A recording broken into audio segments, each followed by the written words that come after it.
يا مساء الفل. ازيكم عاملين ايه؟ يا رب تكونوا بخير. انا اسمي منى غيث ودي قناتي. لو اول مره تشرفوني انزلوا تحت الفيديو فعلوا زر الجرس واشتركوا في القناه عشان يوصلكوا اشعارات بكل الوصفات الجديده. مين قال ان البرجر ما ينفعش يتاكل غير مع السندوتشات؟ لا، احنا النهارده هنعمله وجبه غدا كامله جنب مكرونه بطريقه سهله وبسيطه، ومش هيخس مننا ولا تلاقي البرجرايه بقت قد كده. لا، بصوا البرجرايه هتطلع بالحجم اللي انت حطاه، وحاجه كده ان شاء الله باذن الله هتعجبكم. وعملته كمان في الطاجن، برضو هقول لكم على طريقته ايه. حاجة جديدة وأول مرة تشوفوها معايا إن شاء الله. قبل ما نبتدي هنسمي بالله ونصلي على الرسول.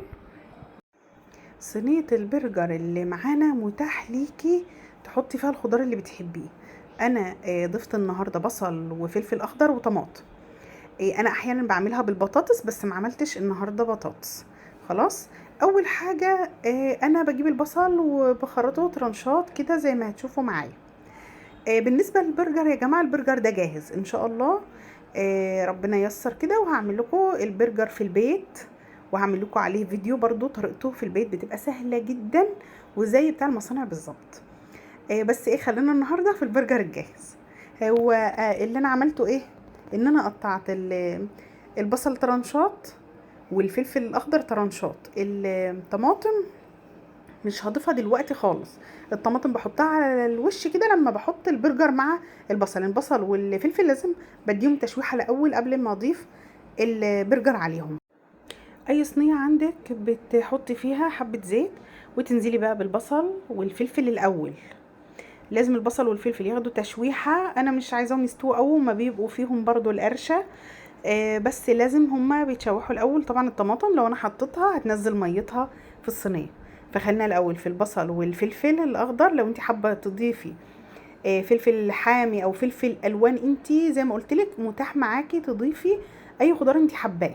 بالنسبه بقى للمكرونه، انا عملت مكرونه مرمريه. بغلي ميه وبنزل بالمكرونه في الميه، وطبعا انا ماليش دعوه باللي مكتوب على الكيس اثناء سلق المكرونه. انت لو متعوده على نوع مكرونه معين مش بيبوظ معاكي وجودته كويسه، خليكي فيه. يا دوب انا بديها غلوتين 3 كده على النار، مش عايزاها حتى تستوي يعني، وتفضل جامده كده معايا.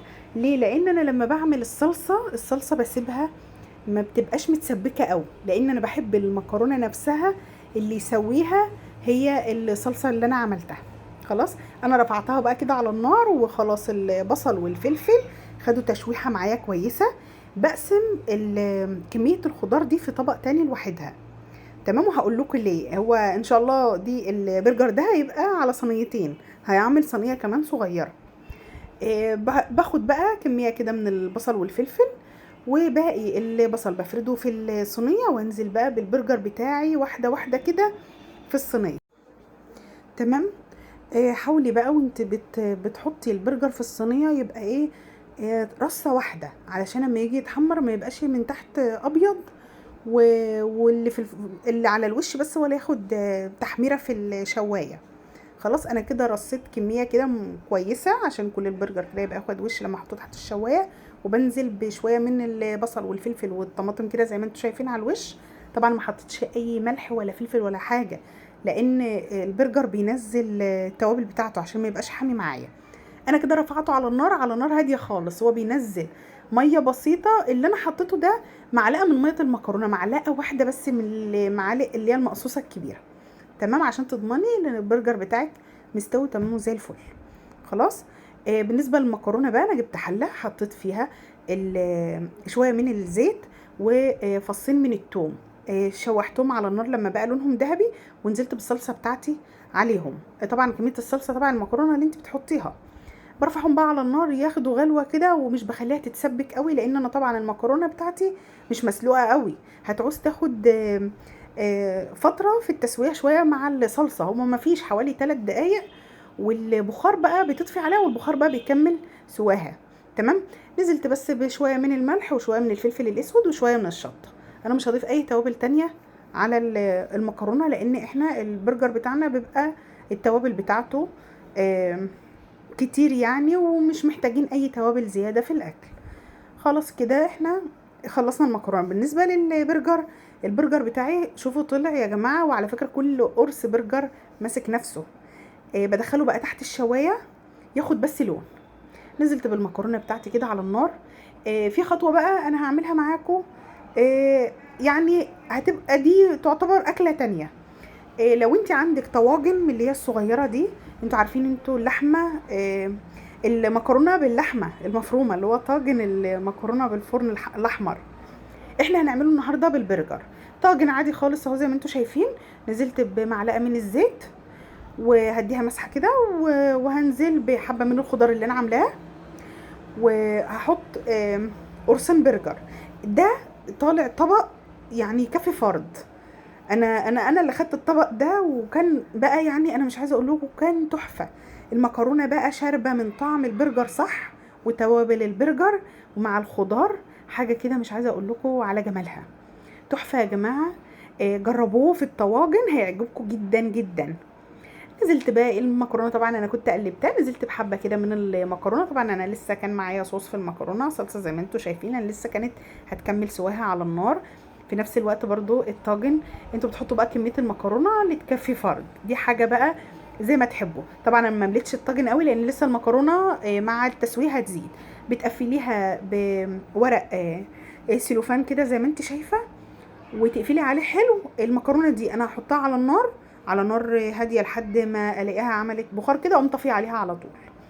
والطاجن ده هدخله الفرن مع الصينيه اللي كانت بتاخد لون. انا عملت صينيه تانية بنفس الطريقه برضو، هرفعها على النار على نار هاديه. انا ما ضفتلهاش اي ميه، كانت البصل نزل ميه شويه كده، فقلت انا مش محتاجه ميه ولا حاجه. طلع بقى معانا بصوا وجبه غدا محترمه. الطاجن طالع شكله تحفه يا جماعه. على فكرة ده بقى يعني أسرع غدا وأكتر أكلة ممكن تعمليها لو انتي كسلانة مش قادرة في شغل وجاية متأخر وراكي حاجة عايزة تعمليها. يعني مفيش أسهل ولا أسرع من كده. في بس نقطة عايزة أقول لكم عليها. الطاجن أنا كان سخن خالص. لو انتوا هتقلبوه بقى لازم تسيبوه يهدى يا جماعه، لان مجرد ما هيتقلب هتلاقوه فرط منكم زي ما عمل معايا دلوقتي. انا والله كنت مستعجله وما كنتش حتى عندي فرصه ان انا اسيبه يبرد حتى. فانا قلبته في الطبق، طبعا طالع ما كانش طالع قطعه واحده خلاص، لانه طبعا لسه سخن. البرجر زي ما انتم شايفين، شفتوا القطمه بتاعت الحته البرجر تحفه. المكرونه بقى بالثوم يا جماعه جربوها طالعه رائعه. يعني احنا على طول بنجرب المكرونه بالبصل، لا جربوها المره دي بالثوم، طعمها خطير يا جماعه. مع طبعا البرجر بقى حاجه يعني مش اسرع من كده ولا اسهل من كده. تمام. آه بصراحه انا احتفيت بالطاجن بتاع المكرونه بالبرجر، كان طعمه خطير. البرجر مش واخد لون، بس المكرونه خدت من طعم البرجر والتتبيله بتاعته صح. وحاجه بقى بصوا قنبله طعوم. المكرونه بس الواحده قنبله طعوم كده ضربت في بقك وانت بتاكل. تحفه يا جماعه تحفه. اتمنى من كل قلبي ان تكون الوصفه عجبتكم، واتمنى تجربوها. وما تنسوش اللايك والشير والسبسكرايب وتفعلوا زر الجرس عشان يوصلكم كل فيديو جديد انا بقدمه. اشوفكم على خير. باي باي.